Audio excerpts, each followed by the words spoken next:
తాను పూర్తిగా రాజకీయాలకు దూరంగా ఉన్నా ఇప్పటికీ కొందరు నాయకులు తనపై విమర్శలు చేస్తూనే ఉన్నారని చెప్పారు మెగాస్టార్ చిరంజీవి. సోషల్ మీడియాలోనూ తనపై ఇష్టం వచ్చినట్లు మాట్లాడుతున్నారని అన్నారు. రాజకీయ నాయకుల విమర్శలపై తాను పెద్దగా స్పందించరని చెప్పారు. తాను చేసిన సేవా కార్యక్రమాలు, పంచిన ప్రేమాభిమానాలే తనకు రక్షణ కవచమన్నారు.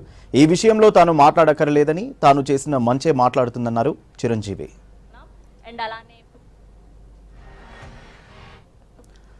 హైదరాబాద్ లో ఫోనిక్స్ ఫౌండేషన్ ఆధ్వర్యంలో మెగా మెడికల్ క్యాంప్ నిర్వహించారు. ముఖ్య అతిథిగా మెగాస్టార్ చిరంజీవి హాజరై వైద్య శిబిరాన్ని ప్రారంభించారు. 79వ స్వాతంత్ర్య దినోత్సవాన్ని పురస్కరించుకుని ఫోనిక్స్ సంస్థ మెగా వైద్య శిబిరం ఏర్పాటు చేసింది. కొందరు చేసే విమర్శలకు స్పందించాల్సిన అవసరం తనకు లేదన్నారు మెగాస్టార్ చిరంజీవి. అందరికీ మంచి చేసుకుంటూ వెళ్లడం, మంచి చేసే వాళ్లకు సహకారం అందించడమే తనకు తెలుసన్నారు. తనపై ఓ రాజకీయ నాయకుడు విమర్శలు చేస్తే రాజమండ్రిలో మహిళ అడ్డుకుని నిలదీసిందని, ఇక అప్పటి నుంచి ఆ నేత తనపై ఎప్పుడు విమర్శలు చేయలేదన్నారు.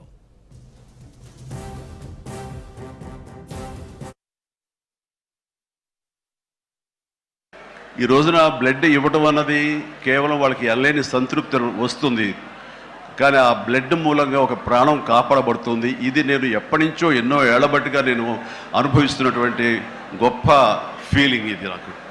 అంటే చాలాసార్లు చెప్పాను, కానీ ఎప్పటికప్పుడు కొత్త జనరేషన్, కొత్త యువకులు వస్తున్నారు కాబట్టి నేను మళ్ళీ చెప్పాల్సినటువంటి ఆవశ్యకత ఎంతైనా ఉంది. ఎందుకంటే ఇది చాలామందికి స్ఫూర్తినిచ్చే ఒక అంశం.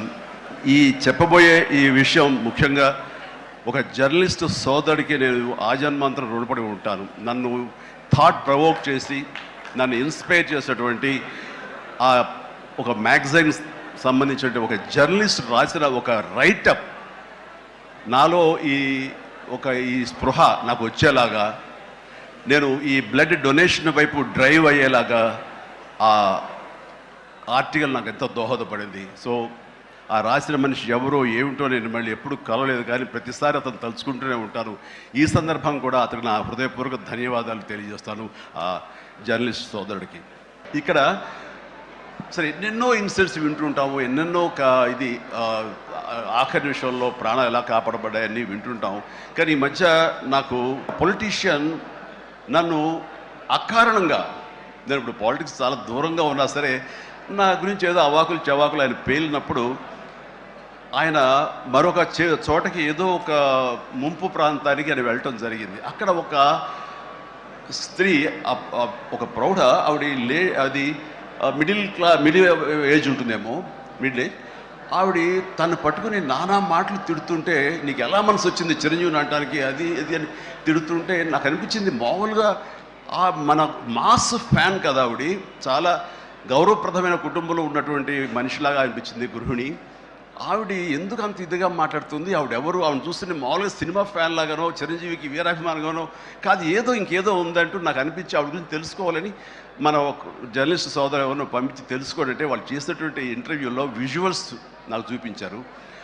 ఏంటమ్మా అంత ఇదిగా, ఆయనకి వీరాభిమానం అంటే అభిమానం సినిమాభిమానం కాదయ్యా, ఆయన వ్యక్తిత్వానికి అభిమానం అంటే చెప్పినప్పుడు నా మనసు టచ్ అయింది.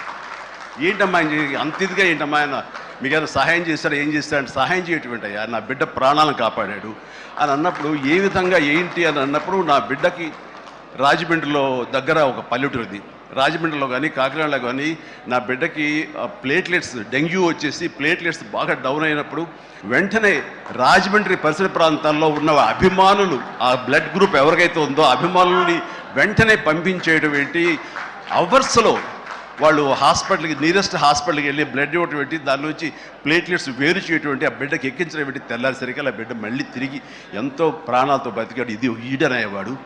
ఆయన కనుక సమయానికి చేయకపోయి ఉంటే నా బిడ్డ ఏమైపోయాడు. అలాంటి మనుషుల ఈ తుచ్చులు నీచులు కలిసిందని మాట్లాడతారు.